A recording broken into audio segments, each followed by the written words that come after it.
I think the sampling on this album was very good, right? Because it's the sampling where it's like the hints of the song we know, but over a new modern day beat in general, right? Where I think like maybe 2 years ago, like it was just people were just hopping on the same exact beat and making it their own. It's like, no, bro, you have to change it. You can't just put rap lyrics to a BG song and think it's like, oh, it's all good. It's like, no, bro, you gotta fucking like there has to be some kind of nuance here. Otherwise, what's the point?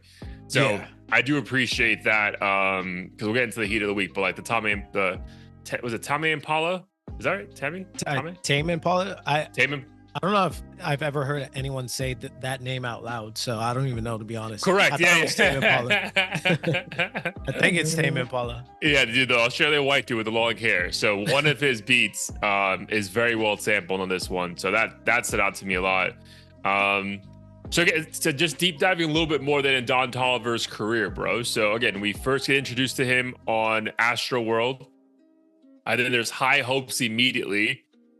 I think we both agree that first album was like, oh, okay, I don't know, we didn't know what to expect, but that was like very much like an R&B album. And we're like, oh, okay, maybe this is what he's gonna do. So your thoughts now being 6 years removed from when we were introduced to Don Toliver, which sounds crazy. What do you think his career's on pace to be what it needs to be?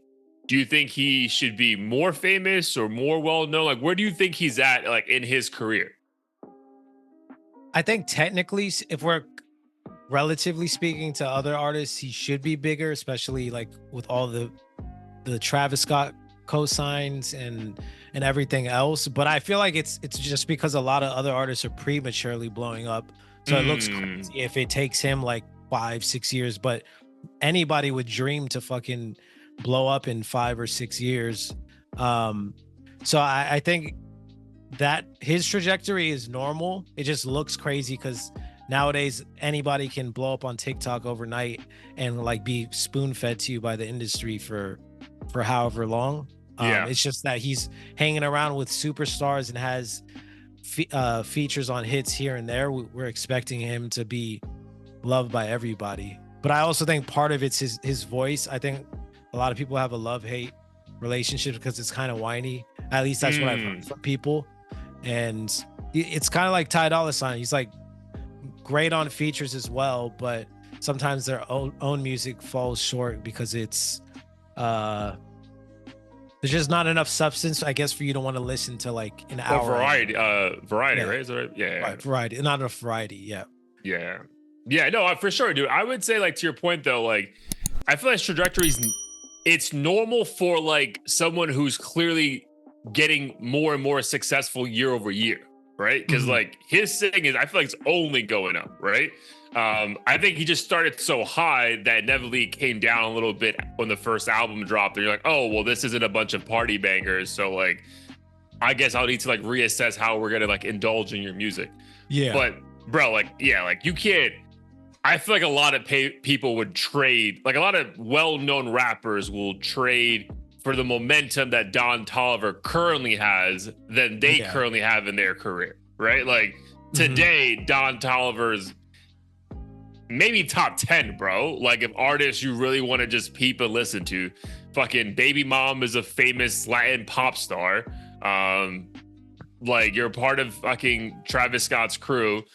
You're not going to not be famous for like, dude, like it's a good spot to be in for Don Toliver, which is great because I do feel like 3-4 years ago when that album dropped, it was like, oh man, like, I don't know. Then I think you went to see him live like 3 years ago, right? Yeah, it was like 3 years ago. You didn't leave like thinking like, oh my God, that guy's going to be the next big thing, right? But I feel like today, I mean, dude, I feel like he's kind of a big deal. Yeah, no, he's a massive deal. And I think he's one of the rare musicians who seems to be consistently getting better after every single album. Like he didn't have a great freshman debut and then drop off and then come back and then drop. Like he just went straight up, got a little better after every album. Yeah. And I feel like it's dangerous when you blow up too quick, too soon, and like don't meet expectations. So yeah, to your point, I think any musician should prefer his trajectory, even if it takes a couple extra years. Yeah, 'cause it's almost like I think someone said this back in the day when like it was the whole like 50 and Kanye West, like who's gonna sell the most records, blah blah blah. But it's like, do you want to sell 1 million records first week and then have a dramatic drop off for the following weeks, or do you want to sell 4 million over the course of 3 years? You know what I mean? Like just like every week, people are trying to check in on you, kind of a thing. Like, and I feel like every month, like people are checking in on Don Toliver for something, you know? So like, yeah, man, good for him, man. Because yeah, I don't think it was predictable how successful he was gonna become after that first album, right? I think maybe, I mean, I had moments where I was like, oh, maybe he was like a one-hit wonder on that Travis album, and then like this is just he'll be like another guy, and it's like, nah, dude, he's like, again, enough bangers that it's like you have to respect his artistry, which I think that's like was the rare thing, because I didn't realize how much of an artist he was on that first song and first album.